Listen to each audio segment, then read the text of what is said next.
ಎಲ್ಲ ಧ್ಯಾನಾರ್ಥಿಗಳಿಗೆ ಸ್ವಾಗತ. ನಮ್ಮಿ ಗ್ಲೋಬಲ್ ಪಿರಮಿಡ್ ಮೆಡಿಟೇಷನ್ ಅಲ್ಲಿ ಈಗ ನಾವು ಹಿಂದಿ ಸೆಷನ್ ಕನ್ನಡ ಸೆಷನ್ ಮಾಡ್ತಾ ಇದ್ದೀವಿ. ಕನ್ನಡ ಸೆಷನ್ ಅಂದ್ರೆ ಸ್ವಲ್ಪ ಕನ್ನಡ ವಿಡಿಯೋಸ್ ಅನ್ನು ಇರ್ಲಿ ಅಂತ ಕನ್ನಡ ಜನ ನೋಡ್ತಾ ಇದ್ದಾರೆ. ಈಗ ಇನ್ನೊಂದ್ 2 ದಿನ ಸ್ವಲ್ಪ ಇನ್ಕಂಪ್ಲೀಟ್ ಅವ್ರಿಗೆ ಅರ್ಥ ಆಗ್ಲಿ. ಈಗ ಯಾರು ನೋಡ್ತಾ ಇದಾರೆ ಅವರಿಗೆ ಧ್ಯಾನ ಅಂದ್ರೆ ಏನು ಅದರ ಬಗ್ಗೆ ಕೆಲವೊಬ್ರು ಮೆಸೇಜ್ ಹಾಕ್ತಾ ಇದ್ದಾರೆ. ನೀವು ಧ್ಯಾನ ಮಾಡ್ತಿದ್ರೆ ನೀವೇನು ಬ್ರಹ್ಮಚಾರಿನ ಅಂತ ಹೇಳಿ. ಬ್ರಹ್ಮಚಾರಿ ಅಂತಲ್ಲ, ಇದು ಸಂಸಾರದಲ್ಲಿ ಇದ್ಕೊಂಡು ಮಾಡುವಂತ ಧ್ಯಾನ. ಇದಕ್ಕ ಬ್ರಹ್ಮಚಾರಿನೇ ಮಾಡ್ಬೇಕು ಅಂತಿಲ್ಲ. ನಾನು ಇದನ್ನ ನಿನ್ನೆ ಕೂಡ ಹೇಳಿದ್ದೀನಿ. ನಾನಿವತ್ತು ಜಾಸ್ತಿ ಹೊತ್ತು ಧ್ಯಾನ ಮಾಡೋಣ. ಈಗ ನಿನ್ನೆ ಮೊನ್ನೆ ಮಾತು ಜಾಸ್ತಿ ಆಯ್ತು, ವಿಸ್ಡಮ್ ಜಾಸ್ತಿ ಆಯ್ತು. ವಿಸ್ಡಮ್ ಬೇಡ, ಈಗ ಧ್ಯಾನ ಮಾಡಿ ಅದನ್ನ ಅರ್ಥ ಮಾಡ್ಕೋಬೇಕಂದ್ರೆ ನೋಡಿ 3 ರೀತಿ ಹೇಳ್ತೀನಿ. ಒಂದು, ಮಾತನ್ನ ನಿಲ್ಸಿದ್ರೆ ಏನಂತಾರ ಮೌನ ಅಂತಾರೆ. ಊಟ ನಿಲ್ಸಿದ್ರೆ ಏನಂತಾರೆ ಉಪವಾಸ ಅಂತ ಹೇಳ್ತಾರೆ. ಊಟ ನಿಲ್ಸಿದ್ರೆ ಉಪವಾಸ, ಅಂದ್ರೆ ಫುಡ್ ತಗೊಂಡಿಲ್ಲ ಅಂದ್ರೆ ಫಾಸ್ಟಿಂಗು. ಅದೇ ತರ ಮಾತನ್ನ ನಿಲ್ಸಿದ್ರೆ, ಮಾತಾಡಿಲ್ಲ ಅಂದ್ರೆ ಮೌನ ಅಂದ್ರೆ ಪೀಸ್, ಸೈಲೆಂಟ್ ಆಗಿರೋದು, ಸೈಲೆನ್ಸ್. ಆಮೇಲೆ ವಿಚಾರನ ನಿಲ್ಸಿದ್ರೆ ಧ್ಯಾನ. ಇಷ್ಟೇನೆ. ಧ್ಯಾನ ಅಂದ್ರೆ ಬೇರೆ ಏನಿಲ್ಲ. ಅದನ್ನ ಈಸಿ ಯಾವ ರೀತಿ ಮಾಡ್ಕೋಬೇಕು. ಕೆಲವೊಂದು ಟೀಚರ್ಗಳು ಒಂಥರ ಮೆಥಡ್ ಅಂದ್ರೆ ಕ್ಲಾಸ್ ಹೇಳ್ಕೊಡೋದು, ಒಬ್ರೊಬ್ರಿಗೆ ಮಕ್ಕಳಿಗೆ ಆ ಟೀಚರ್ ಎಕ್ಸ್ಪ್ಲನೇಷನು ಅದನ್ನ ಬಹಳ ಈಸಿಯಾಗಿ ನಮ್ ದಿನನಿತ್ಯದ ಬಳಕೆಯನ್ನು ಯೂಸ್ ಮಾಡ್ಕೊಂಡು ಹೇಳೋದು ನಮ್ಗೆ ಬೇಗನೆ ತಲೆಗೆ ಹೋಗುತ್ತೆ ಹಂಗಂತೇಳಿ ಅನ್ಕೊಳ್ತೀವಿ ಅಲ್ಲ. ಇದರಲ್ಲಿ ಬೇರೆ ಬೇರೆ ರೀತಿ ಯೋಚನೆ ಮಾಡಿ ನೋಡಿ. ಧ್ಯಾನ ಅಂದ್ರೆ ಏನು? ವಿಚಾರ ಇಲ್ದಂಗೆ ಕೂತ್ಕೊಳ್ಳೋದು. ನಾನು ಹೇಳಿದ್ದೀನಿ ಇಷ್ಟೆಲ್ಲನೂ. ನಿಮ್ಗೆ ಇದನ್ನ ಅಭ್ಯಾಸ ಮಾಡ್ತಾ ಮಾಡ್ತಾ ನಿಮ್ಗೆ ವಿಚಾರ ಬಂದಿಲ್ಲ ಅಂದ್ರೆ ನೀವು ಧ್ಯಾನದಲ್ಲೇ ಇದ್ದೀರಿ ಅಂತ ಅರ್ಥ. ವಿಚಾರ ಬರ್ದೇ ಇರಂಗ್ ಪ್ರಾಕ್ಟೀಸ್ ಮಾಡೋದೇ ಧ್ಯಾನ. ಈ 3 ಒಂದಕ್ಕೊಂದು ಲಿಂಕ್. ನಮ್ಗ ಹೇಳ್ತಾರೆ ನೀವು ಇದರದ್ದು ಈ ಗ್ರೋತ್ ಇದನ್ನ ಬೆಳೆಸ್ಕೋಬೇಕು ಅಂದ್ರೆ ಆಧ್ಯಾತ್ಮದ, ಆಗ ನೀವು ವಿಚಾರ ಮುಕ್ತ ಸ್ಥಿತಿಗೆ ಹೋಗ್ಬೇಕು ಅಂದ್ರೆ ಏನು? ನಿಮ್ಮ ಉಸಿರಿನ ನೋಡು ಅಂತ ಹೇಳ್ತೀವಿ. ಈ ಉಸಿರಿನ ನೋಡೋದನ್ನ ಯಾವಾಗ್ಲೂ ನಾವು ರೂಢಿ ಇಟ್ಕೊಂಡ್ರೆ ನಮ್ಗೆ ಏನೇ ಕಷ್ಟ ಪ್ರಾಬ್ಲಮ್ ಇದೆ ಅಂತ ಇದ್ರು ಅವಾಗ ಅದಕ್ಕ ಒಂದು ಸಲಹೆ ಅನ್ನೋದು ಒಳಗಿಂದ ಬಂದ್ಬಿಡುತ್ತೆ. ಈಗ ಇದಕ್ಕ ಒಂದು ಎಕ್ಸಾಂಪಲ್ ಅಂದ್ರೆ ನಾವು ಈಗ ನದಿ ದಂಡೆಲಿರೋರು ಗೊತ್ತಿರುತ್ತೆ. ಆ ನದಿ ದಂಡೆ ಒಣಗಿರ್ತದೆ. ಬೇಸಿಗೆಯಲ್ಲಿ ವರ್ತಿ ಅಂತ ಮಾಡಿರ್ತಾರೆ. ಉಸುಕಿನಾಗ ಒಂದು ಹಿಂಗ ಬಾವಿ ತರ ಮಾಡ್ತಾರ. ಅದ್ರೊಳಗ ದನ ಕರು ನೀರ್ ಕುಡಿದು ಹೋಗ್ತಾವ. ನಾವೆಲ್ಲ ಅಲ್ಲಿ ನೋಡ್ ಬಂದಿವಿ. ಅದ್ರಾಗೆಲ್ಲ ಕಲ್ಲು ಕಾಲಾಡ್ಸಿ ಧೂಳು ಮಡ್ ತರ ಮಣ್ಣು ಎದ್ದಂತ ನೀರ್ ಇರ್ತಾವ. ಈಗ ನಾವು ಹೋದ್ರೆ ಅದು ನೀರು ಹೊಡೆದ್ರೆ ಪ್ಯೂರ್, ಮತ್ತೆ ಸ್ವಲ್ಪ 5 ನಿಮಿಷ ಕಾಯ್ತಿದಂಗೆ ಚೆನ್ನಾಗಿ ಒಳ್ಳೆ ಪ್ಯೂರ್ ವಾಟರ್ ನೀರ್ ಬರೋದು. ಸ್ಟಾರ್ಟಿಂಗ್ ಅಲ್ಲಿ ಏನಾಗೋದು ಮಣ್ಣು ಇರೋದು. ಅದನ್ನ ನಾವು ಸ್ವಲ್ಪ ಹೊತ್ತು ಕೂತು ನೋಡಿದಾಗ ಎಲ್ಲ ಸೆಟಲ್ ಡೌನ್ ಆಗಿ ತಿಳಿ ನೀರ್ ಇರ್ತಿತ್ತು. ಅದೇ ರೀತಿಯಾದ ತಿಳಿ ನೀರಿದ್ದಾಗ ಕೆಳಗೆ ಏನಿದೆ ಎಲ್ಲ ಕ್ಲಿಯರ್ ಆಗಿ ಕಾಣಿಸುತ್ತೆ. ನಮ್ಮ ತಲೆಲು ನಮ್ಮ ಮನಸ್ಸಲ್ಲಿ ಒಳಗ ತಿಳಿ ನೀರ್ ತರ ಅಂದ್ರೆ ವಿಚಾರ ಮುಕ್ತ ಸ್ಥಿತಿ ಆದ್ರ ನಮ್ಮ ಒಳಗಿನ ಜರ್ನಿ ಮಾಡಿ ನಾವು ಗೊತ್ತು ಮಾಡ್ಕೋಬಹುದು. ಒಂದೊಂದು ಅಂಗಾಂಗನ ನಾವು ಫಾಲೋ ಮಾಡ್ತಾ ಹೋಗ್ಬೋದು. ಅಲ್ಲಿ ಏನಿದೆ ಅನ್ನೋದು ಲೈಟ್ ಅದು ಕಾಣಿಸುತ್ತೆ. ಅದೇ ನೋಡೋದು. ನಾನಿನ್ನು 2 ಶಕ್ತಿ ಹೇಳಿದ್ನಲ್ಲ. ಆಧ್ಯಾತ್ಮ ಅಂದ್ರೆ ಏನು? ಒಂದು ಸೆಲ್ಫ್ ರಿಯಲೈಸೇಷನ್, ಇನ್ನೊಂದು ಗಾಡ್ ರಿಯಲೈಸೇಷನ್. ಇದು ನಮಗ ದಿನ ಕಳೀತಾ ಬರುತ್ತೆ. ಅದು ಒಂದ್ ದಿನದಲ್ಲಿ ಅಲ್ಲ. ಇವತ್ತು ನಾವು ನಮ್ ಧ್ಯಾನದಾಗ ಕೂತಾಗನೇ ಈ ತರದ ಐಡಿಯಾಸ್ ಬರ್ತಾವ. ಸೆಲ್ಫ್ ರಿಯಲೈಸೇಷನ್, ನಾ ಏನು ಈ ಶರೀರ ಅಲ್ಲ, ನಾನು ಒಂದು ಆತ್ಮ ಸ್ವರೂಪ. ಈ ಆತ್ಮ ಅನ್ನೋದು ಗೊತ್ತಾದ್ಮೇಲೆ ನಾನು ಆತ್ಮ ಇದ್ದೀನಿ. ಆತ್ಮದ ಗುಣ ಏನು? ನಿಸ್ವಾರ್ಥ ಪ್ರೀತಿ, ನಿಸ್ವಾರ್ಥ ಸೇವೆ, ಅನ್ಕಂಡೀಷನಲ್ ಪ್ರೀತಿ ತೋರ್ಸೋದು. ಆ ತರದ ಭಾವನೆ, ಆ ತರದ ವಿಚಾರಗಳು ನಮ್ಮಲ್ಲಿ ಮೂಡ್ತಾ ಇದಾವ ಅಂದ್ರ ನಾವು ಆತ್ಮಸ್ಥಿತಿಲಿ ಜೀವಿಸ್ತಾ ಇದೀವಿ ಅಂತ ಅರ್ಥ. ನನಗೆ ಬೇರೆಯವ್ರ ಮೇಲೆ ಕರುಣೆ, ಕಂಪ್ಯಾಷನ್ ಅಂತ ಹೇಳ್ತಾರ. ಹೆಲ್ಪಿಂಗ್ ನೇಚರ್, ಯಾವುದೇ ಎಕ್ಸ್ಪೆಕ್ಟೇಷನ್ ಇಲ್ಲಾರ್ದೆ ಹೆಲ್ಪ್ ಮಾಡೋದು, ಅದು ನೇಚರ್ ನಮ್ಗೆ ರಿಟರ್ನ್ ಕೊಡುತ್ತೆ. ಅದನ್ನ ಎಕ್ಸ್ಪೆಕ್ಟ್ ಮಾಡೋದೇ ಬೇಕಿಲ್ಲ. ಹೆಲ್ಪ್ ಮಾಡಬೇಕು ಅಂತ ಮಾಡ್ಬಿಡೋದು. ನಮ್ಗೇನೋ ನೀಡಿದ್ದಾರೆ ಅಂತ ಗೊತ್ತಾದ್ರೆ ಅವ್ರಿಗೆಲ್ಲ ನಾವ್ಯಾಕೆ ಅವೆಲ್ಲಾನು ನಾವು ಜಜ್ಮೆಂಟ್ ಮಾಡಿದ್ರೆ ಮತ್ತೆ ನಾವು ಕುಂಠಿತ ಆಗುತ್ತೆ ನಮ್ ಗ್ರೋತ್. ಅವ್ರದ್ದು ಅದಕ್ಕೆ ಜೀವನನ ಕರ್ಮಿಕ್ ಅಕೌಂಟನ್ನ ಅವ್ರು ಜೀವಿಸ್ತಾ ಇದಾರೆ. ಅದ್ರಲ್ಲಿ ಏನೋ ನಿಮ್ಗೆ ಅವರು ನೀಡಿ ಅವ್ರ ಜರೂರತ್ ಅನಿಸ್ತಿದ್ರೆ ನಾವು ಹೆಲ್ಪ್ ಮಾಡ್ಬೇಕು. ಅದಕ್ಕೇನೋ ಕಮೆಂಟ್ ಮಾಡ್ಬೇಕು. ಕಮೆಂಟ್ ಮಾಡ್ಬಿಟ್ಟು ಮತ್ತೆ ಮಾಡಿದ್ರೆ ಅದು ಎರಡು ಅಲ್ಲಿ ಕಮೆಂಟ್ಗೊಂದು ಕರ್ಮ ನಿಮ್ದು ಬೈಂಡ್ ಆಗುತ್ತೆ. ನೀವು ಯಾವ ಭಾವನೆ ಇಟ್ಕೊಂಡು ಅರೆ ಏನೋ ಕೊಡ್ಬೇಕಲ್ಲ ಅನ್ನೋ ಭಾವನೆಯಿಂದ ಏನೋ ಹೆಲ್ಪ್ ಮಾಡಿದ್ರೆ ಅದಕ್ಕೊಂದು ಅಕೌಂಟ್ ಇದು ಕರ್ಮಿಕ್ ಅಕೌಂಟ್ ಕ್ರಿಯೇಟ್. ಅದ ನೀವು ಯಾವ ಮನಸ್ಸಿಂದ ಮಾಡ್ರೆ ಅದನ್ನು ಅಲ್ಲಿ ಲೆಕ್ಕಕ್ಕೆ ಬರುತ್ತೆ. ಆಮೇಲೆ ಇನ್ನೊಂದು, ನಾವು ಧ್ಯಾನ ಮಾಡಿ ಈ ಬದಲಾವಣೆಯನ್ನ ನಮ್ಮ ಜೀವನದಲ್ಲಿ ಕಂಡುಕೊಂಡಿವಿ ಅನ್ನೋಕೆ ನಾವು ಯಾವ ರೀತಿ ಚೆಕ್ ಮಾಡ್ಬೇಕು. ಇದಕ್ಕೇನ್ ಹೇಳ್ತಾರಂದ್ರ, ಇದರಲ್ಲಿ ಯಾವುದೇ ರೀತಿಯಾದ ದೀಕ್ಷಾ ಮಂತ್ರ ಉಪದೇಶ ಇಲ್ಲ. ಆದ್ರೆ ನಿಮಗ್ ನೀವು ಚೆಕ್ ಮಾಡ್ಕೊಳಕ ಹೆಂಗ್ ಗೊತ್ತು ಮಾಡ್ಕೋಬೇಕು, ಒಂದು ನಿರ್ಧಾರಿತ ದಿನ ನಿರ್ಧಾರ ಮಾಡ್ಕೊಂಡು ಟೈಮ್ ನಿರ್ಧಾರ ಮಾಡ್ಕೊಂಡು ದಿನಕ್ಕೆ 1 ಸಲ ಇಲ್ಲ 2 ಸಲ ಆ ತರ ನೀವು ಡಿಸೈಡ್ ಮಾಡ್ಕೊಂಡು 40 ದಿನ ವಿತೌಟ್ ಫೇಲ್, ಒಂದಿನಾನು ಬಿಡದಂಗ 40 ದಿನ ಇದನ್ನ ಧ್ಯಾನ ಮಾಡಿದ್ರ ನಿಮ್ಮಲ್ಲಿ ಬದಲಾವಣೆ, ನಿಮ್ಗ ಆತ್ಮ ಅರಿವು, ಸೆಲ್ಫ್ ರಿಯಲೈಸೇಷನ್ ಆಗಿದೆಯಾ ಅನ್ನೋದು 40ನೇ ದಿನಕ್ಕೆ ನಿಮಗೆ ಗೊತ್ತಾಗುತ್ತೆ. ಇದನ್ನ ಪರೀಕ್ಷೆ ಮಾಡಬೇಕು ಅಂದ್ರೆ ನಿಮ್ಮಲ್ಲಿ ರೋಗ ಮುಕ್ತ ಜೀವನ, ನಿರೋಗಿ ಜೀವನ ಜೀವಿಸಕ್ಕೂ ಇದು ಹೆಲ್ಪ್ ಮಾಡಿದೆಯಾ ಅನ್ನೋದು ಚೆಕ್ ಮಾಡ್ಬೇಕು. ಅಂದ್ರೆ ನೀವು ಈ ರೀತಿ ಮಾಡ್ಬೋದು. 40 ದಿನ ನೀವು ಮಾಡಿದ್ರೆ ನಿಮ್ಗ ನೀ ಶರೀರ ಅಲ್ಲ ಆತ್ಮನು ರಿಯಲೈಸೇಷನ್ ಆಗುತ್ತೆ. ಆಮೇಲೆ ಯೋಗಿ ಯಾವ ರೀತಿ ಭಗವದ್ಗೀತೆಯಲ್ಲಿ ಅರ್ಜುನನ್ಗೆ ಕೃಷ್ಣ ಭಗವಾನ್ ಹೇಳಿದ್ರು, ನಾನು ಎಷ್ಟೊಂದು ಜನ್ಮ ನಾನು ನಿನ್ನ ಜೊತೆಲಿ ತಗೊಂಡಿವಿ, ಆದ್ರೆ ನೀನು ಮರ್ತೋಗಿದೀಯ. ಯಾಕಂದ್ರೆ ನೀನು ಬಾಡಿ ಕಾನ್ಸಿಯಸ್ ಅಲ್ಲಿ ಜೀವಿಸ್ತಾ ಇದೀಯ. ನಾನು self realisation and God realisation ಎರಡೂ ಇದರಲ್ಲಿ ಜೀವಿಸ್ತಾ ಇರೋದ್ರಿಂದ ನನಗೆ ಪ್ರತಿ ಜನ್ಮನು ನನಗೆ ಗೊತ್ತಿದೆ. ಹಾಗಾಗಿ ನೀನು ಇದನ್ನ ತಿಳ್ಕೋಬೇಕು ಅಂತ ಹೇಳಿ ಅವ್ರಿಗೆ ಮೊದಲು ಅರ್ಜುನನ್ಗೇನು ಆತ್ಮ ಬಗ್ಗೆ ರಿಯಲೈಸ್ ಮಾಡುತ್ತೆ. ಇದು ನೀನ್ ಇದೆಲ್ಲ ಅಲ್ವೇ ಅಲ್ಲ, ನೀನು ಒಂದು ಆತ್ಮ ಚೈತನ್ಯ, ನೀನು ಈ ಕರ್ತವ್ಯ ನೀ ಮಾಡು ಅಂತ ಹೇಳಿ ಅವ್ರಿಗೆ ಹೆಚ್ಚಿಸ್ತಾರಲ್ಲ. ಅದು ನಾವು ಈ ಧ್ಯಾನ ಮಾಡೋದ್ರಿಂದ ನಮ್ಮಲ್ಲಿ ಏನು ನಾವು ಭಗವದ್ಗೀತೆಯಲ್ಲಿ ಕೇಳಿದಾಗ ಚೆನ್ನಾಗ್ ಅನ್ಸುತ್ತೆ. ಆದ್ರೆ ಅದನ್ನ ಜೀವನದಾಗ ಯಾವ ರೀತಿ ಅಳವಡಿಸ್ಕೋಬೇಕು ಅನ್ನೋದು ಅಳವಡಿಸ್ಕೊಳಕ್ಕೆ ಆಗಲ್ಲ, ಕಂಟ್ರೋಲ್ ಆಗಲ್ಲ. ಯಾಕಂದ್ರೆ ಯಾರನ್ನ ಏನ್ರಂದ್ರೆ ತಡ್ಕೊಳಕಾಗಲ್ಲ. ಏನು ಅಂದ್ರೆ ನನಗ ಅಂದ್ರಲ್ಲ ಅನ್ನೋದನ್ನ ಮನ್ಸಿಗೆ ಹಚ್ಕೊಂಡ್ರಿ, ನನಗ ಹೆಂಗಂದ ಈ ರೀತಿ. ನಾವು ಧ್ಯಾನ ಮಾಡ್ತಾ ಹೋಗೋದ್ರಿಂದ ನಮ್ಗೆ ಸೆಲ್ಫ್ ಲವ್, ನಮ್ಮನ್ನ ನಾವು ಲವ್ ಅಂದ್ರೆ ಸೆಲ್ಫ್ ಲವ್ ಅಂದ್ರೆ ಈ ಶರೀರನ ಲವ್ ಮಾಡೋದಲ್ಲ, ಆತ್ಮನ್ ಲವ್ ಮಾಡೋದು. ಆತ್ಮದ ಮೇಲೆ ಇದೊಂದು ಪದರ್, ಶರೀರ ಅನ್ನೋದು ಅದಕ್ಕೆ ಕವರ್ ಆಗಿದೆ. ಯಾವ ರೀತಿ ನಾವು ಈ ಬಟ್ಟೆ ಹಾಕೊಂತೀವಿ ಶರೀರಕ್ಕೆ, ಆ ರೀತಿ ಆತ್ಮದ ಮೇಲೆ ಇದೊಂದು ಶರೀರ ಇದೆ. ಆ ಆತ್ಮ ಈ ಶರೀರದೊಳಗೆ ಬಂದು ತನ್ನ ಈ ಕರ್ಮದಿಂದ ನಾವೇನು ಸೋಲ್ ಡಿಸೈನ್ ಮಾಡ್ಕೊಂಡ್ವಿ ಅದರಿಂದ ನಮ್ಮ ಕರ್ಮದ ಅಕೌಂಟನ್ನ ಕ್ಲಿಯರ್ ಮಾಡ್ಕೊಂಡು ಮುಕ್ತಾಗಿ ಹೋಗಕ್ಕೋಸ್ಕರ ಈ ಶರೀರನ್ನ ಒಂದು ಇದನ್ನ ತಗೊಂಡು ಆತ್ಮ ಇಲ್ಲಿ ಜನ್ಮ ತಗೊಂಡು ಬರುತ್ತೆ. ಅದು ನಮಗ ಧ್ಯಾನ ಮಾಡ್ತಾ ಗೊತ್ತಾಗುತ್ತೆ. ಧ್ಯಾನ ಮಾಡ್ತಾ ನಮಗ ಫಸ್ಟ್ ನಾವು ರೋಗದಿಂದ ನಿರೋಗಿ ಆಗ್ತೀವಿ. ನಿರೋಗಿ ಆಗಿ ನಾ ಇದನ್ನ ಹೇಳ್ತೀನಿ, ಎಲ್ಲಾ ರೀತಿ ಪರೀಕ್ಷೆ ಚೆಕ್ ಮಾಡಿ ನೀವೇನು ನೋಡೋದ್ ಬೇಡ, ನಾವು ಹೆಲ್ತ್ ಒಂದನ್ನು ನೋಡ್ಕೊಂಡು ಧ್ಯಾನ ಮಾಡ್ತಾ ಹೋಗಿ. ನಾನು ಆರೋಗ್ಯವಾಗಿರ್ಬೇಕು, ಆಮೇಲೆ ಆರೋಗ್ಯವಾಗಿರ್ಬೇಕು. ಯಾವ ರೀತಿ ರೋಗ ಇದೆ ನನ್ನಲ್ಲಿ ಅಂತ ನಿಮ್ಗೆ ಗೊತ್ತಿಲ್ಲದೆ ಇರೋಂಥ ರೋಗನು ಸರಿ ಹೋಗುತ್ತೆ. ಅದು ಹೋಗ್ತಾ ಇದೆ ಅನ್ನೋದಕ್ಕೆ ನಿಮ್ಮಲ್ಲಿ ಬದಲಾವಣೆನೇ ಕಾರಣ. ನೀವು ಆಕ್ಟಿವ್ ಆಗಿರ್ತೀರ, ಟಯರ್ಡ್ ಅಂತ ಅನ್ಸಲ್ಲ, ನಿದ್ದೆ ಬರಂಗಿಲ್ಲ. ಅಂದ್ರೆ ಮಧ್ಯಾಹ್ನ ಹೊತ್ತು ಮಲಗುವ ಆಲಸ್ತಾನ ಇರುತ್ತೆ, ಅದೆಲ್ಲ ಹೊಟ್ಟೋಗ್ಬಿಡ್ತು.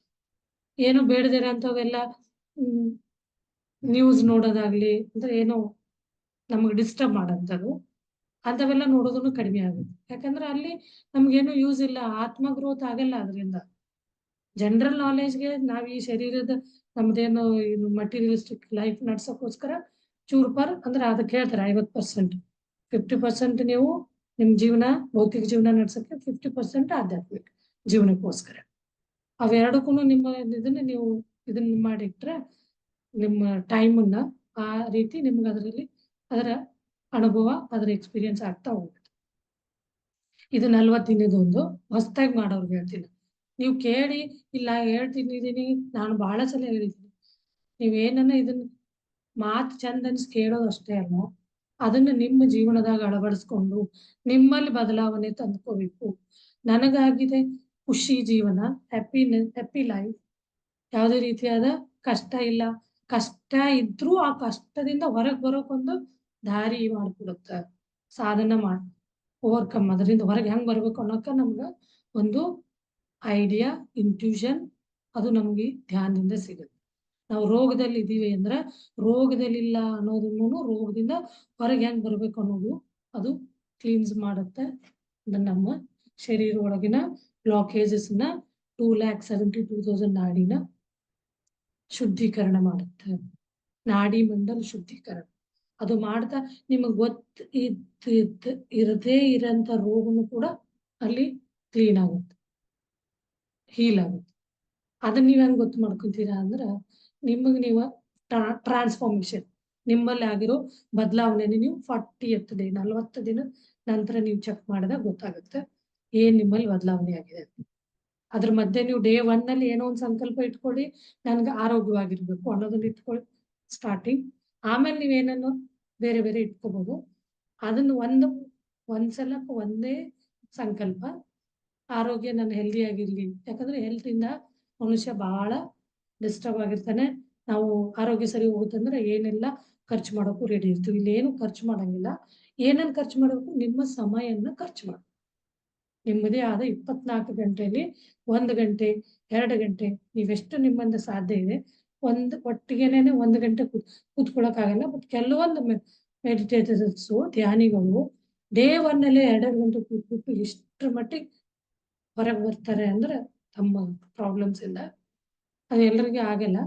ಹಿಂದಿನ ಪಾಸ್ಟ್ ಲೈಫ್ ಕರ್ಮಾಸ್ ಆ ಥರ ಬೈಂಡಿಂಗ್ ಇದ್ರೆ ಅದು ಬಹಳ ಈಸಿ ಆಗುತ್ತೆ. ಇಲ್ಲದವ್ರಿಗೆ 10 ನಿಮಿಷ 15 ನಿಮಿಷ ಕೂತ್ಕೊಳ್ಳೋಕ್ಕಾಗಲ್ಲ. ಸೈಲೆಂಟ್ ಕೂತ್ಕೊಳ್ಳೋದು, ನಿಮ್ಮ ಉಸಿರನ್ನ ನೋಡ್ತಾ ಕೂತ್ಕೊಳ್ಳೋದು. ಅದೇ ಹೇಳಿದ್ನಲ್ಲ ನಾನು, ಈಗ ಮಾತಾಡದೆ ಇರೋದು ಸೈಲೆನ್ಸು. ಅದೇ ನಾವು ವಿಚಾರ ಮುಕ್ತ ಸ್ಥಿತಿ ಇರೋದೇನೆ ಧ್ಯಾನ. ವಿಚಾರ ಮುಕ್ತ ಸ್ಥಿತಿ ಅಂದ್ರೆ ಜೋರ್ ಜಬರಿಸ್ತೀನಿ ಅದನ್ನ ವಿಚಾರ ಮುಕ್ತ ಸ್ಥಿತಿಗೆ ಇಡುವಂಗಿಲ್ಲ. ಇನ್ನೊಂದು ಇದ್ರೊಳಗ ಶ್ವಾಸೋಕೆ ಸಾಥ್ ಮಸ್ತಿ. ಮಸ್ತಿ ಅಂದ್ರೆ ಶ್ವಾಸೋಕೆ ಸಾಥ್ ಕುಸ್ತಿ. ಕುಸ್ತಿ ಅಂದ್ರೆ ಏನೋ ಕಷ್ಟ ಪಡೋದು, ಏನೋ ಒಂದು ಇದರಿಂದ. ಇನಿಷಿಯಲ್ ಸ್ಟೇಜ್ ಹೊಸ ಮೆಡಿಟೇಟರ್ಗೆ ಅದು ನಮ್ಮ ಉಸಿರಿನ ಜೊತೆ ಕುಸ್ತಿ ಆಡ್ದಂಗೆ. ಯಾಕಂದ್ರೆ ನೀವು ಅದನ್ನ ನೋಡಕ್ ಹೋಗ್ತೀರಾ, ಅದು ಮಿಸ್ ಆಗುತ್ತೆ. ನಿಮ್ಗೆ ಎಲ್ಲೋಯ್ತು ಉಸಿರು ಅಂತ ಗೊತ್ತಾಗಲ್ಲ. ಅದೇ ನೀವು ಅದನ್ನ ಅಭ್ಯಾಸ ಮಾಡ್ತಾ ಮಾಡ್ತಾ ಅದರದೊಂದು ಗ್ರಿಪ್ ಗೊತ್ತಾಗತ್ತಲ್ಲ ಉಸಿರನ್ನ. ಹೆಂಗ ನಾವು ಉಸಿರನ್ನ ಒಂದು ಸಾಕ್ಷಿ ಭಾವದಿಂದ ಅಂದ್ರ ಆತ್ಮ ಸಾಕ್ಷಿಯಿಂದ ನೋಡೋದು. ಸಾಕ್ಷಿ ಭಾವ ಅಂದ್ರೆ ಈ ಶರೀರದ ಇದ್ರಲ್ಲೆಲ್ಲ ಅದು ಗೊತ್ತಾಗತ್ತೆ. ನೀವು ನೋಡ್ತಾ ನೋಡ್ತಾ ಅದನ್ನ ನೀವು ಸ್ಟಾರ್ಟಿಂಗ್ ಡೇಸ್ ಅಲ್ಲಿ, ಇನಿಷಿಯಲ್ ಡೇಸ್ ಅಲ್ಲಿ ಅದನ್ನ ನೋಡಕ್ಕೇನೆ ಒಂದು ಕುಸ್ತಿ ಆಡ್ದಂಗೆ ಆಗ್ಬಿಡುತ್ತೆ. ಅದ ನೀವು ಶ್ವಾಸದ ಜೊತೆಗೆ ಕುಸ್ತಿ ಆಡ್ತಾ ಆಡ್ತಾ ಆಮೇಲೆ ಅದ್ರ ಜೊತೆ ಮಸ್ತಿ ಮಾಡಿ ಏನೆಲ್ಲನೂ ನೀವು ಕಂಡುಕೋಬಹುದು. ಅಂದ್ರೆ ಅದು ನಿಮ್ಗ ಶುರು ಅದು ಒಂದು ತರ ನಿಮ್ಗೆ ಶಿಷ್ಯ ಆದ್ರೆ ಆಮೇಲೆ ಅದು ನಿಮ್ಗೆ ಗುರು ಆಗುತ್ತೆ. ಗುರು ಅಂದ್ರ ನಿಮ್ಮ ಜೀವನದಾಗ ಬರೋ ಏನೆಲ್ಲ ತೊಂದರೆಗಳು ಪರಿಹಾರನ ಇದೇ ಶ್ವಾಸದ ನಿಮ್ಗೆ ಹುಡುಕಿ ಕೊಡತೈತಿ. ಎಲ್ಲಕ್ಕಿಂತ ನಾ ಹೇಳೋದು ಬಹಳ ಜನಕ್ಕೆ ರೋಗದಿಂದ ಮುಕ್ತ ಆಗುತ್ತೆ. ನಾವು ನಂಬರ್ ಕೊಟ್ಟು ಹೇಳ್ತೀವಿ, ನಿಮ್ಗೆ ಏನಾರ ಡೌಟ್ ಇದ್ರೆ ಕೇಳಿ.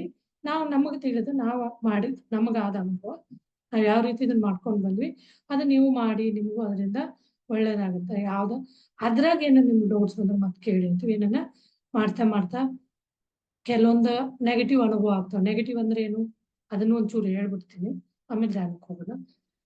ಧ್ಯಾನದಲ್ಲಿ ಆಗುವ ಅನುಭವ ಅನ್ನೋದು ನಿಮ್ಗ ಧ್ಯಾನ ಮಾಡಕ ಇದ್ರ ಬಗ್ಗೆ ಗೊತ್ತಿಲ್ಲ. ಧ್ಯಾನ ಮಾಡಿದ್ರೆ ನೀವು 1 ದಿನ 2 ದಿನ 1 ವಾರದಲ್ಲಿ ಬಿಟ್ಟು ಬಿಡ್ತೀರಿ ಧ್ಯಾನ. ಯಾಕಂತ ಕೇಳಿದ್ರೆ ಧ್ಯಾನದಲ್ಲಿ ಆಗುವ ಅನುಭವ ಗೊತ್ತಿರ್ಬೇಕು. ಏನಾಗುತ್ತೆ, ನೀವು ಧ್ಯಾನದಲ್ಲಿ ಕೂತಾಗ ನಿಮ್ಗ ಶಕೆ ಬೆವರು ಬಂದಂಗ ಆಗುತ್ತೆ. ಆಮೇಲೆ ಶರೀರ ಪೂರ ಶೇಕ್ ಆದಂಗ ಆಗುತ್ತೆ, ಅಲ್ಲಾಡ್ದಂಗೆ ವೈಬ್ರೇಟ್ ಆಗಿರೋ ತರ. ಆಮೇಲೆ ತುರಿಕೆ ಬಂದಂಗ ಆಗುತ್ತೆ. ಇದು ಧ್ಯಾನ ಮಾಡಕ್ ಕೂತಾಗ. ಧ್ಯಾನ ಮಾಡಿ ಆದ್ಮೇಲೂ ಬಾಡಿ ಪೇನು, ತಲೆ ಸಿಡ್ದಂಗ ಆಗುತ್ತೆ. ಆ ಟೈಮಲ್ಲೇ ಆಗುತ್ತೆ ಕೆಲವೊಬ್ರಿಗೆ ಮಾಡಿದ ಮೇಲೆ 1 ವಾರ ಮಾಡ್ತೀರಂದ್ರೆ ಆಮೇಲೆ ನಿಮ್ಗ ಪೇನ್ ತರ ಆಗುತ್ತೆ. ಈ ಪೇನ್ ಆಗ್ತಿದೆ ಅಂದ್ರ ನಿಮ್ಗ ಧ್ಯಾನ ಆಗ್ತಾ ಇದೆ, ಇದನ್ನ ತಿಳ್ಕೊಬೇಕು. ಯಾರಿಗೆ ಈ ಪೇನ್ ಆಗ್ತದೆ, ಕೆಲವ್ರು ಏನ್ ಮಾಡ್ತಾರೆ, ಅರೇ ಧ್ಯಾನ ಮಾಡೋದ್ರಿಂದ ಇವೆಲ್ಲ ಪ್ರಾಬ್ಲಮ್ ಸ್ಟಾರ್ಟ್ ಆಗ್ತಿದೆಯಲ್ಲ, ಬೇಡಪ್ಪ ಇದು ಮಾಡೋದನ್ನ ಬಿಟ್ಬಿಡದ. ಅದನ್ನ ತಿಳ್ಕೊರಿ. ಅದರಿಂದನೇ ನಮಗ್ ತಪ್ಪು ದಾರಿ, ಅಲ್ಲೇ ನಮ್ದು ರಾಂಗ್ ಅಂದ್ರೆ ನಾವು ತಪ್ಪು ತಿಳ್ಕೊಂಡ್ಬಿಟ್ಟು ಇನ್ ಮಧ್ಯದಲ್ಲೇ ಬಿಟ್ಬಿಡ್ತೀವಿ. ಮಧ್ಯೆ ಬಿಡುವಾಗಿಲ್ಲ.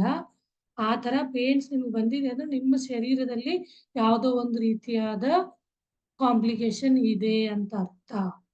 ನೀವು ಲ್ಯಾಬ್ಗೆ ಹೋಗಿ ಬ್ಲಡ್ ಸ್ಯಾಂಪಲ್ ಕೊಟ್ಟು ಚೆಕ್ ಮಾಡಿಸೋ ಅವಶ್ಯಕತೆ ಇಲ್ಲ. ಇಲ್ಲೇ ನಿಮಗೆ ಅದ್ರ ರಿಸಲ್ಟ್ ಗೊತ್ತಾಗುತ್ತೆ. ಆ ಪೇನ್ಸ್ ಏನೋ ಬರ್ತಾ ಇದೆ ಅಂದ್ರೆ ಬೇರೆ ಬೇರೆ ತರನ ಅದು. ಯಾಕಂದ್ರೆ ಎಲ್ಲ ಒಬ್ರಿಗೆ ಇರೋ ಪ್ರಾಬ್ಲಮ್ಸ್ ಇನ್ನೊಬ್ರಿಗೆ ಇದೆ ಅಂತ ಹೇಳಕ್ಕಾಗಲ್ಲ. ಎಲ್ಲರಿಗೂ ತಂದೆ ಆದ ಬೇರೆ ಬೇರೆ ತರದ್ದು ಪ್ರಾಬ್ಲಮ್ಸ್ ಇರ್ತದೆ. ಅದು ಹೀಲ್ ಮಾಡ್ತಾ ಇರ್ತದೆ. ಆ ಹೀಲಿಂಗ್ ಪ್ರೋಸೆಸ್ ನಡೀತಾ ಇದ್ದಾಗ ನಿಮಗ ಅನ್ಈಸಿನೆಸ್, ಪೇನ್, ದರ್ದ್ ಅಂತ ನೋವುಗಳು ಕಾಣಿಸ್ಕೊಂತಾವ. ಆ ನೋವು ಕಾಣಿಸ್ಕೊಂತಿದೆ ಅಂದ್ರೆ ನಿಮ್ ಧ್ಯಾನ ಚೆನ್ನಾಗ್ ಆಗ್ತಾ ಇದೆ. ಅದನ್ನ ಕಂಟಿನ್ಯೂ ಮಾಡಿ. ಅದೇ ನಾ 40 ಡೇಸ್ ಯಾಕೆ ಹೇಳ್ತಿದ್ದೀನಿ, ಸ್ಟಾರ್ಟಿಂಗ್ 40 ಡೇಸ್ ಇಟ್ಕೊಂಡು ಕೂತಾಗ ನೀವು ಒಂದ್ ವಾರದಲ್ಲಿ ಹೆಂಗ್ ಪೇನ್ ಆಗುತ್ತೆ ಅಂದ್ರೆ ನಾನು ನಂದು ಅನುಭವ ಹೇಳ್ತೀನಿ. ನನ್ನ ತರನೇ ಎಲ್ರಿಗೂ ಆಗುತ್ತಂತಲ್ಲ. ಶುರು ನಾವು 2 ಗಂಟೆ, ಒಂದೊಂದ್ ದಿನ 3 ಗಂಟೆ ಕೂತ್ರೆ 3 ಗಂಟೆ ಹೆಂಗ್ ಕಳೀತು ಗೊತ್ತಾಗಲ್ಲ. ಅದೇ ಒಂದಿನ 3 ಗಂಟೆ ಕಳಿಬೇಕಾದ್ರೆ ಎಷ್ಟು ಏನೋ ಒಂಥರ ಗಾಬರಿ, ಕಣ್ ಮುಚ್ಚಕ್ ಆ ತರ ಕಣ್ ಬಿಡ್ಬೇಡಿ ಅಂತ ಹೇಳಿರ್ತಾರೆ. ಯಾಕಂದ್ರೆ ಹೀಲಿಂಗ್ ಪ್ರೋಸೆಸ್ ನಡೀತಾ ಇರುತ್ತೆ. ಆ ಟೈಮಲ್ಲಿ ಕಣ್ ಬಿಟ್ರೆ ಅದು ನಿಂತೋಗುತ್ತೆ ಅಂತ ಹೇಳಿ ನೆಲದ ಮೇಲೆ ಹಿಂಗ್ ಹೊರಳಾಡಿ ಬಿಡ್ಬೇಕು ಅನ್ನೋ ತರ ಪೇನ್ ಆಗುತ್ತೆ ಒಂದೊಂದ್ಸಲ. ಆಗ ನಾವು ಹೇಳ್ತೀವಿ ಸ್ವಲ್ಪ ಹೊತ್ತು ಹಿಂಗ ನೀವು ಆ ತರ ಇದ್ರಾಗ ಕೂತ್ಕೊಳ್ಳಿ. ಬೆಡ್ ಮೇಲೆನೆ ನಿಮ್ಗೆ ಬಹಳ ತ್ರಾಸ ಆಯ್ತು, ತಡ್ಕೊಳಕ್ ಆಗಿಲ್ಲ ಅಂದ್ರೆ ಸ್ವಲ್ಪ ಹೊತ್ತು ಹಿಂಗಾಗ್ರಿ. ಉಸಿರಿನ ಕಡೆ ಗಮನ ತಗೊಂಡ್ಬಂದು ಆರಾಮಾಗಿ ಉಸಿರನ್ನ ನೋಡ್ತಾ ಮತ್ತೆ ನಿಮ್ಗೆ ರಿಲ್ಯಾಕ್ಸ್ ಅನ್ಸುತ್ತಲ್ಲ ಮತ್ತೆ ಎದ್ದು ಕುತ್ಕೊಂಡು. ಅದು ಬಹಳ ಆದಾಗ ಹೇಳ್ತಾ ಇದ್ವಿ. ಈ ತರ ಆಗ್ತಿದೆ ಅಂದ್ರೆ ಅಲ್ಲಿ ಒಳ್ಳೆ ಹೀಲಿಂಗ್ ಪ್ರೋಸೆಸ್ ನಡೀತಾ ಇದೆ ಅಂತ ಅರ್ಥ. ಸರಿ, ನೀವು ಹೊಸಬ್ರು ಮಾಡೋರ್ಗೆ ಇವೆಲ್ಲ ಪ್ರಾಬ್ಲಮ್ಸ್ ಬರದೇ ಇರ್ಲಿ ಅಂತ ನಾನು ಮುಂಜಾಗ್ರತವಾಗಿ ಹೇಳ್ತಾ ಇದ್ದೀನಿ. ಮಧ್ಯದಲ್ಲಿ ಅಂತೂ ಬಿಡಕ್ ಹೋಗ್ಬೇಡಿ. 40 ದಿನ ಅಟ್ಲೀಸ್ಟ್ 40 ದಿನ ನಿಮ್ಗೆ ಅಲ್ಲೇನೆ ಬದಲಾವಣೆ ಗೊತ್ತಾಗುತ್ತೆ. ಆಮೇಲೆ ನೀವು ಇದನ್ನ ನಾವು ಬಿಡು ಅಂದ್ರೂ ಬಿಡಂಗಿಲ್ಲ. ಅಷ್ಟೇ ಅದನ್ನ ಹಿಡ್ಕೊಂಡ್ಬಿಡ್ತೀರ. ಜೀವನದ ಅದನ್ನೊಂದು ಭಾಗವಾಗಿ ತಗೊಂಡು ನೀವು ಮಾಡ್ತಾ ಹೋಗ್ತೀರ. ಸರಿ, ನಾವು ಧ್ಯಾನ ಮಾಡೋಣ. ಏನಾದ್ರು ಮಾತಾಡುವಾಗಿದ್ರೆ ಮಾತಾಡಿ.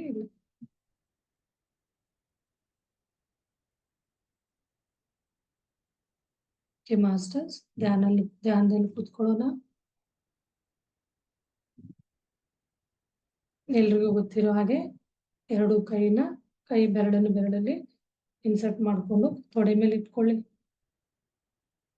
ಆರಾಮದಾಯಕ ಸ್ಥಿತಿ ಅಂದ್ರೆ ಕಂಫರ್ಟೇಬಲ್ ಜಾಗನ ಆರಿಸ್ಕೊಳ್ಳಿ. ನೀವು ಜಾಸ್ತಿ ಹೊತ್ತು ಆರಾಮಾಗಿ ಕೂತ್ಕೊಳ್ಳಿ. ಅಂದ್ರೆ ಕೂತಿರೋ ಭಂಗಿ ನಿಮ್ಗೆ ತೊಂದರೆ ಮಾಡಬಾರ್ದು. ಯಾವುದೇ ರೀತಿ ಇದು ಕಾಲ್ಗಳು ಕ್ರಾಸ್ ಹಾಕೊಂಡು ಪದ್ಮಾಸನ ಅವೆಲ್ಲ ಬೇಕಿಲ್ಲ. ವಜ್ರಾಸನ ಸಿಂಪಲ್ ಆಸನಲ್ಲಿ ಕೂತ್ಕೋಬಹುದು. ಇಲ್ಲ ನೀವು ಚೇರ್ ಮೇಲೆ ಕೂತು ಕಾಲನ್ನು ಕ್ರಾಸ್ ಮಾಡ್ಕೊಳ್ಳಿ. ಚಶ್ಮಾ ಹಾಕೊಂಡಿದ್ರೆ ತೆಗೆದು ಸೈಡ್ಗಿಡಿ. ನೀರು ಕುಡೀರಿ. ಧ್ಯಾನಕ್ಕೆ ಮುಂಚೆ ನಿಧಾನವಾಗಿ ನಿಮ್ಗೆ 2 ಕಣ್ಗಳನ್ನ ಮುಚ್ಚಿ ಕ್ಲೋಸ್ ಮಾಡಿ. Relax your whole body. ಪೂರ ಶರೀರನ ರಿಲ್ಯಾಕ್ಸ್ ಮಾಡ್ತಾ ಹೋಗಿ. ತಲೆಯ ಭಾಗದಿಂದ ಕಾಲಿನ ಬೆರಳವರೆಗೂ ಒಂದೊಂದೇ ಅಂಗಾಂಗನ ರಿಲ್ಯಾಕ್ಸ್ ಮಾಡ್ತಾ ಹೋಗಿ. ನಾನು ಮ್ಯೂಸಿಕ್ ಶೇರ್ ಮಾಡ್ತೀನಿ. ಪ್ಯಾರಲಲ್ಲಿ ಒಳಲು ನಾದ ಇದೆ.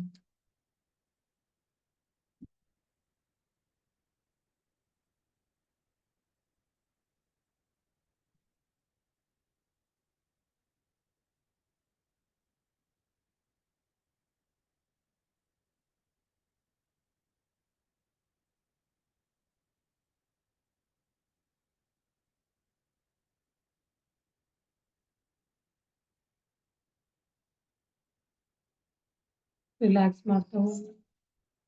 ಅಡಿಗೆ ಮಾಡ್ತಾ ಹೋಗಿ.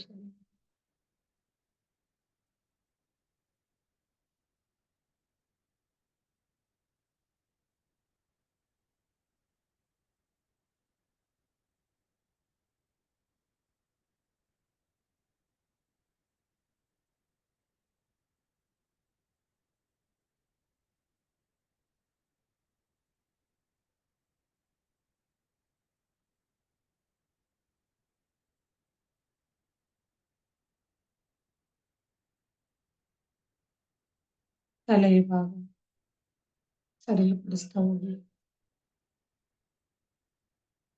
ಮುಖದ ಭಾಗದ ಕಡೆ ಗಮನ ತಗೊಂಡ್ಬನ್ನಿ.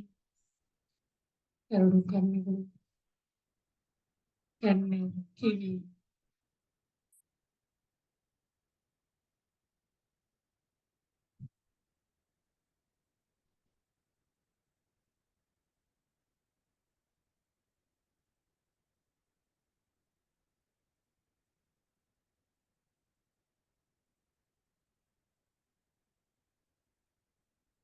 ಕತ್ತಿನ ಭಾಗ,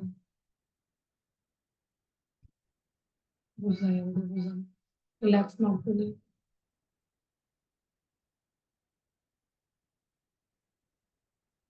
ಕೈಗಳು, ಅಂಗೈ, ಮುಂಗೈ, ಕೈ ಬೆರಳನ್ನು ಸಡಿಲಪಡಿಸ್ತಾ ಹೋಗಿ.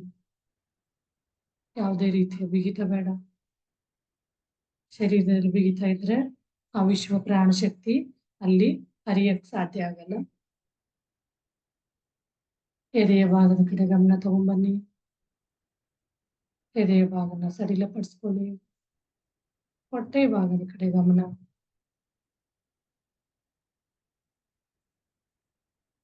ಬಿಗಿತನ ಸಡಿಲ್ ಮಾಡ್ಕೊಳ್ಳಿ. ಮೇಲ್ಭಾಗ, ಬೆನ್ನಿನ ಮೇಲ್ಭಾಗ ಬಿಗಿತ ಸಡಿಲ್ ಮಾಡ್ಕೊಳ್ಳಿ. ಬೆನ್ನಿನ ಕೆಳಭಾಗ, ಎರಡು ತೊಡೆ, ಮಂಡಿ, ಮೀನ್ಕಂಡ, ಕಾಲು, ಪಾದ, ಹಿಮ್ಮಡಿ, ಕಾಲ್ಬೆರಳು. ನಿಮ್ಗೆ ನೀವು ನೋಡ್ಕೊಂಡು ಎಲ್ಲಿ ಬಿಗಿತ ಅನಿಸ್ತಾ ಇದೆ ಅಲ್ಲೆಲ್ಲಾನು ಉಸಿರನ್ನು ತಗೊಂಡೋಗಿ ಗಮನ ಅಲ್ಲಿ ತಗೊಂಡೋಗಿ ಸಡಿಲಪಡಿಸ್ತಾ ಬನ್ನಿ. ನಾವು ಪೂರ್ತಿ ಶರೀರ ರಿಲ್ಯಾಕ್ಸ್. ನಾವು ರಿಲ್ಯಾಕ್ಸ್ ಯುವರ್ ಹೋಲ್ ಬಾಡಿ. ಧ್ಯಾನದಲ್ಲಿ ನಿಮ್ಮ ಆರಾಧ್ಯತೆಯನ್ನು ಆಹ್ವಾನ ಮಾಡಿ. ಮೊದಲಿಗೆ ನಿಮ್ಮ ತಂದೆ ತಾಯಿ, ಈ ಭೌತಿಕ ಶರೀರ ಕಾರಣರಾದ ತಂದೆ ತಾಯಿನ ಆಹ್ವಾನ ಮಾಡೋಣ. ಗುರುನ, ನಿಮ್ ಗುರುಗಳನ್ನ ನೀವು ಆಹ್ವಾನ ಮಾಡ್ಕೊಳ್ಳಿ. ನನ್ನ ಗುರು ನನಗೆ ಇದನ್ನ ಹೇಳ್ಕೊಟ್ಟಂತ ಪತ್ರಿಜಿ, ಪಿತಾಮಹ ಪತ್ರಿಜಿಗೆ ಆಹ್ವಾನ ಮಾಡೋಣ. ಮಹಾವತಾರ ಬಾಬಾಜಿಗೆ ಆಹ್ವಾನ ಮಾಡೋಣ. ಸಪ್ತ ಋಷಿಗಳನ್ನ ಆಹ್ವಾನ ಮಾಡೋಣ. ನಾನು ಹುಟ್ಟಿದಾಗಿಂದ ಪೂಜಿಸ್ತಾ ಬರೀ ನನ್ನ ಆರಾಧ್ಯ ಶಿವ ಭಗವಾನ್ಗೆ ಆಹ್ವಾನ ಮಾಡೋಣ. ಶಿವ ಪರಿವಾರ, ನಿಮ್ ನೆರೆ, ನಿಮ್ ಸಂಬಂಧಿಕರು, ನಿಮ್ಮ ಫ್ರೆಂಡ್ಸ್ ಎಲ್ರು ನಮ್ಮ ಧ್ಯಾನದಲ್ಲಿ ಆಹ್ವಾನ ಮಾಡೋಣ.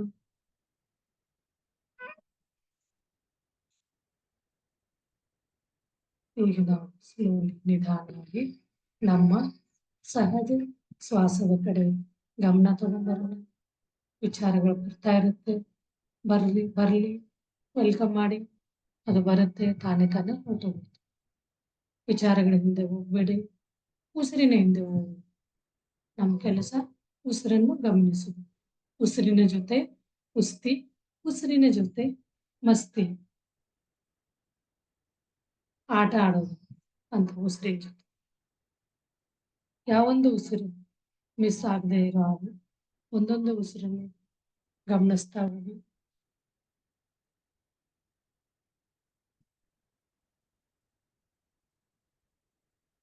ಯಾವುದೇ ರೀತಿಯಾದ ಉಸಿರಿನ ಒತ್ತಡ ಬೇಡ. ಉಸಿರನ್ನು ಹಿಡ್ಕೊಳ್ಳೋದು ಬೇಡ. ತುಂಬ ಕರೇಜ್ ಬೇಡ. ಯಾವುದೇ ರೀತಿಯಾದ ಮಂತ್ರ ಪಠನೆ ಬೇಡ. ಯಾಕಂದ್ರೆ ಎಲ್ಲ ಸಮುದಾಯ ನಮ್ಮ ಜೊತೆ ಕೂತು ಧ್ಯಾನ ಮಾಡ್ತಾ ಇದ್ವಿ. ಮಂತ್ರ ಪಠನೆ ಮಾಡೋದ್ರಿಂದ ನಾವು ಶೂನ್ಯ ಸ್ಥಿತಿಗೆ ಹೋಗಕ್ಕಾಗಲ್ಲ. ಲಿಪ್ಸಿಂಗ್ ಒಳಗೆ ಇಂಟರ್ನಲ್ಲಿ ಅದನ್ನ ನಾವು ಪಠನೆ ಮಾಡೋದು ನಮಗೆ ಶೂನ್ಯ ಸ್ಥಿತಿಗೆ ಹೋಗಕ್ ಕೊಡಲ್ಲ. ಹಾಗಾಗಿನೇ ಈ ಧ್ಯಾನಕ್ಕ ತುಂಬಾ ಈಸಿ, ಯಾರಾದ್ರೂ ಮಾಡಬಹುದು. ಯಾವುದೇ ರೀತಿಯಾದ ಇದ್ರಾಗ ಕಾಂಪ್ಲಿಕೇಶನ್ಸ್ ಇಲ್ಲ. ಸರಳ ಉಸಿರನ್ನು ನೋಡೋದಷ್ಟೇ.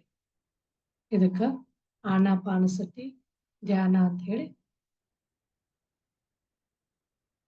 ಭಗವಾನ್ ಗೌತಮ್ ಬುದ್ಧ ಅವರು ತಮಗೆ ಧ್ಯಾನೋದಯ ಆದ್ಮೇಲೆ ಇದನ್ನ ರಿಸರ್ಚ್ ಮಾಡಿ ಬೇರೆಯವರಿಗೆ ಇದ್ರ ಬಗ್ಗೆ ಹೇಳೋಕ್ ಮುಂಚೆ, ಪ್ರಚಾರ ಮಾಡೋಕ್ ಮುಂಚೆ ಅವ್ರು ಇದನ್ನ ಎಲ್ರಿಗೂ ಆನಾಪಾನಸತಿ ಧ್ಯಾನ ಅಂತ ಹೇಳಿ ಪ್ರಚಾರ ಮಾಡಿದ್ರು. ಈಗ ನಾವು ನಮ್ಮ ಇದ್ರಾಗ ನೋಡ್ಬೇಕು ಅಂದ್ರೆ ಆದಿಯೋಗಿ ಶಿವ ಅವರು ಕೂಡ ಈ ಧ್ಯಾನದ ಬಗ್ಗೆ ಹೇಳಿದರು. ಯಾವಾಗ್ಲೂ ಅವ್ರು ನೋಡಿ ಧ್ಯಾನದಲ್ಲೇ ಇರ್ತಾರೆ. ಅವ್ರ ತತ್ವ ನಮ್ಮಲ್ಲಿ ಬರ್ಬೇಕು ಅಂದ್ರೆ ನಾವು ಅವ್ರ ತರ ಧ್ಯಾನಿ ಆಗ್ಬೇಕು ಅಂದ್ರೆ ವಿಚಾರದಿಂದ ಮುಕ್ತ ಆಗ್ಬೇಕು. ವಿಚಾರ ಮುಕ್ತ ಆಗಕ್ಕೆ ಏನು? ನಮ್ಮ ಉಸಿರನ್ನು ಗಮನಿಸಬೇಕು. ಉಸಿರನ್ನು ಗಮನಿಸ್ತಾ ವಿಚಾರ ಕಮ್ಮಿ ಆಗ್ತಾ ಶೂನ್ಯ ಸ್ಥಿತಿಗೆ ಬರ್ತೀವಿ, ವಿಚಾರ ಮುಕ್ತ ಸ್ಥಿತಿ. ನಮ್ಮ ಉಸಿರಾಟ ಕಡಿಮೆ ಆಗ್ತಾ ನಿರ್ಮಲ ಸ್ಥಿತಿಗೆ ಬರ್ತೀವಿ. ನಮ್ಮ ಗಮನ ಆಟೋಮೆಟಿಕಲಿ ಎರಡು ಉಬ್ಬಿನ ಮಧ್ಯೆ ಹೋಗಿ ಇನ್ನರ್ ಜರ್ನಿ ಮಾಡಕ್ ಶುರು ಮಾಡುತ್ತೆ. ಅದೇ ಸ್ಥಿತಿಯಲ್ಲಿ ನಮ್ಮ ಬ್ರಹ್ಮರಂಧ್ರ ತೆರೆದುಕೊಳ್ಳುತ್ತೆ. ಬ್ರಹ್ಮರಂಧ್ರದ ಮೂಲಕ ಅಪಾರ ವಿಶ್ವ ಪ್ರಾಣಶಕ್ತಿ ಶರೀರದಲ್ಲಿ ಹರಿಯಕ್ ಶುರು ಮಾಡುತ್ತೆ. ಒಂದೊಂದೇ ಅಂಗಾಂಗನ ಯಾವ ರೀತಿ ಸಡಲು ಪಡಿಸ್ತಾ ಹೋದ್ವಿ, ಅದೇ ರೀತಿ ಒಂದೊಂದು ಅಂಗಾಂಗದ ಆ ವಿಶ್ವ ಪ್ರಾಣಶಕ್ತಿನ ನೀವು ಫೀಲ್ ಮಾಡ್ಕೋಬಹುದು. ನಿಮಗೆ ಸ್ಟಾರ್ಟಿಂಗ್ ಹೊಸ ಮೆಡಿಟೇಟರ್ ಕಷ್ಟ ಆದ್ರೆ ಒಂದೊಂದು ಅಂಗಾಂಗದ ಹತ್ರ ತಗೊಂಡೋಗಿ ನಾವು ಯಾವ ರೀತಿ ಸಡಿಲಪಡಿಸಿದ್ವಿ ಆ ರೀತಿಯ ವಿಶ್ವ ಪ್ರಾಣಶಕ್ತಿ ನಲ್ಲಿ ಹರಿಯಕ್ ಬಿಡಿ. ಇದನ್ನ ನಾವು ಹೊಸಬ್ರಿಗೆ ಹೇಳ್ತೀವಿ. ಆಮೇಲೆ ನೀವು ಧ್ಯಾನ ಮಾಡ್ತಾ ನೀವೇನು ಮಾಡ್ಬೇಕಾಗಿಲ್ಲ. ತಾನೇನೇನೆ ಅದ್ರ ಕೆಲಸನೇ ಅದು ಹರಿಯೋದು. ಒಂದ್ಸಲ ನಿಮ್ದು ಬ್ರಹ್ಮರಂಧ್ರ ಓಪನ್ ಆದ್ರೆ ಅದ್ರ ಕೆಲಸ ಒಳಮುಖವಾಗಿ ಹರಿಯೋದು. ಆ ಹರಿಯುವಿಕೆಯಲ್ಲಿ ಯಾವುದೇ ರೀತಿಯಾದ ಬ್ಲಾಕೇಜ್ ಕ್ರಿಯೇಟ್ ಆದ್ರೆ, ಅಡ್ಡಗೋಡೆ ತರದ ಏನೇನ ಬಂದ್ರೆ ಅದನ್ನ ಒತ್ತಡ ಮಾಡಿ ಫ್ರಿಕ್ಷನ್ ಅದನ್ನ ಒತ್ತಿ ಅದು ಕೆಳಮುಖವಾಗಿ ಹರಿಯುತ್ತೆ. ಒಂದು ವರ್ತುಲಾಕಾರದಲ್ಲಿ ಅದು ನಮ್ಮ ಶರೀರ ತುಂಬೆಲ್ಲ ಹರಿಯಕ್ಕೆ ಶುರು ಮಾಡುತ್ತೆ. ಈ ಪ್ರೊಸೆಸ್ಗೆ ಸ್ಟೇಜ್ಗೆ ಕಾಯೋಪಾಸನ ಅಂತ ಹೇಳ್ತಾರೆ. ಈ ಕಾಯೋಪಾಸನ ಪ್ರೊಸೆಸ್ ಅಲ್ಲಿ ವೇದನಾನು ಆಗುತ್ತೆ, ವೇದನಾನುಪಾಸನ ಆಗುತ್ತೆ. ಪೂರ್ತಿ ಶರೀರ ತುಂಬೆಲ್ಲ ವಿಶ್ವ ಪ್ರಾಣಶಕ್ತಿ ಹರಿತಾ ಹೋಗುತ್ತೆ, ಹರಡ್ತಾ ಹೋಗುತ್ತೆ. ಈ ಮಧ್ಯೆ ಏನಾದ್ರೂ ವಿಚಾರಗಳು ಬರಕ್ ಸ್ಟಾರ್ಟ್ ಮಾಡಿದ್ರೆ ಮತ್ತೆ ನಿಮ್ಮ ಗಮನನ ಸಹಜ ಉಸಿರಿನ ಕಡೆ ತಗೊಂಡ್ಬನ್ನಿ.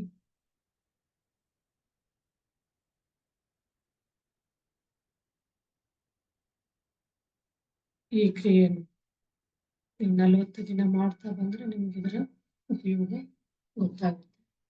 ಹನುಮಾನ್ ಚಾಲೀಸ ಅಂತ ಹೇಳ್ತಾರೆ ನೋಡಿ, ಯಾವ ರೀತಿ ಹನುಮಾನ ತನ್ನ ಮನಸ್ಸನ್ನು ಕಂಟ್ರೋಲ್ ಮಾಡಿ ಮಗುವಾಗಿದ್ದಂಗೆ ಧ್ಯಾನ ಮಾಡಿ ಆಂಜನೇಯ. ಅದೇ ರೀತಿ ನಾವು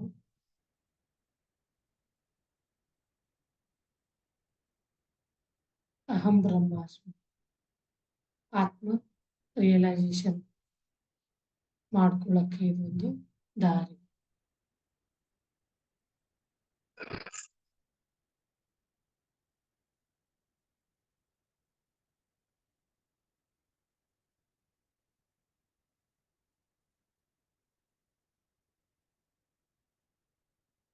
ಉಸಿರನ್ನ ಗಮನಿಸ್ತಾ ಹೋಗಿ, ಶ್ವಾಸದ ಜೊತೆಗೆ ಅನುಸಂಧಾನ ಆಗ್ತಾ ಹೋಗಿ.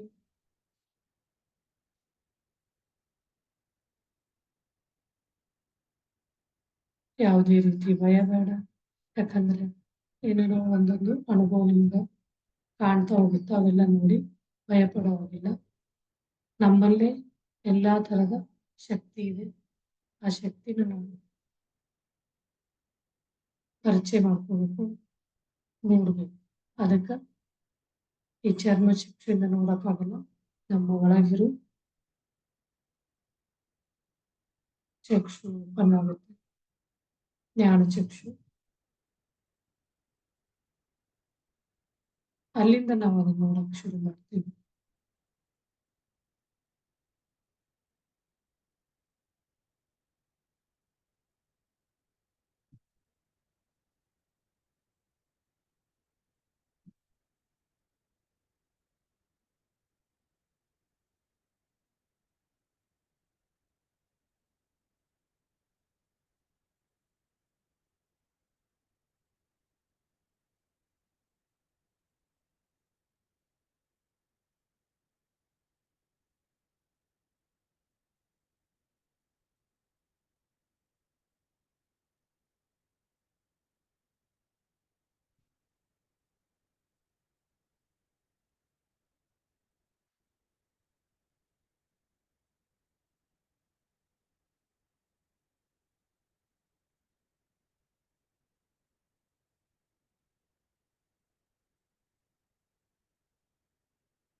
मास्टर 1 मिनट मौन ध्यान करते हैं।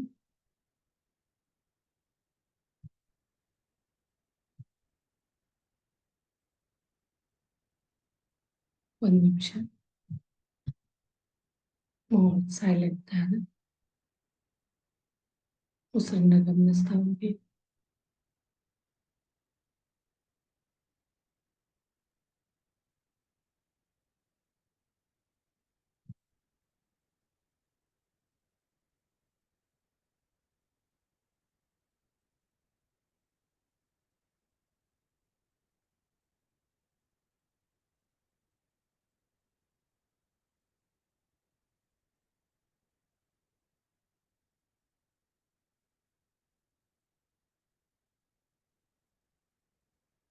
Last 30 seconds. Slowly. ನಿಮ್ಮ ಶರೀರದ ಪ್ರಜ್ಞೆ ಕಡೆಗೆ ಬನ್ನಿ. ಒಂದೊಂದೇ ಶರೀರದ ಅಂಗಾಂಗಗಳನ್ನ ಫೀಲ್ ಮಾಡ್ಕೊಳ್ಳಿ, ನೋಡ್ತಾ ಹೋಗಿ. ಆರಾಮಾಗಿ ನಿಮ್ಮ ಟೈಮ್ ತಗೊಂಡು 2 ಕೈನ ಬಿಡಿಸ್ಕೊಂಡು ಕಣ್ಣಿನ ಮೇಲೆ ಇಟ್ಕೊಳ್ಳಿ. 5 4 3 2 1. ಸ್ಲೋಲಿ ಕೈ ಮುಂತರ್ತಾ ಕಣ್ಣನ್ನು ಬಿಡಿ. ಧನ್ಯವಾದ ವ್ಯಕ್ತ ಮಾಡಿ. ಚಪ್ಪಾಳೆಯ ಮೂಲಕ ಕೃತಜ್ಞತೆ, ಥ್ಯಾಂಕ್ ಯು ಹೇಳಿ. ಶರೀರದ ಎಲ್ಲ ಅಂಗಾಂಗಗಳಿಗೆ ಧನ್ಯವಾದ,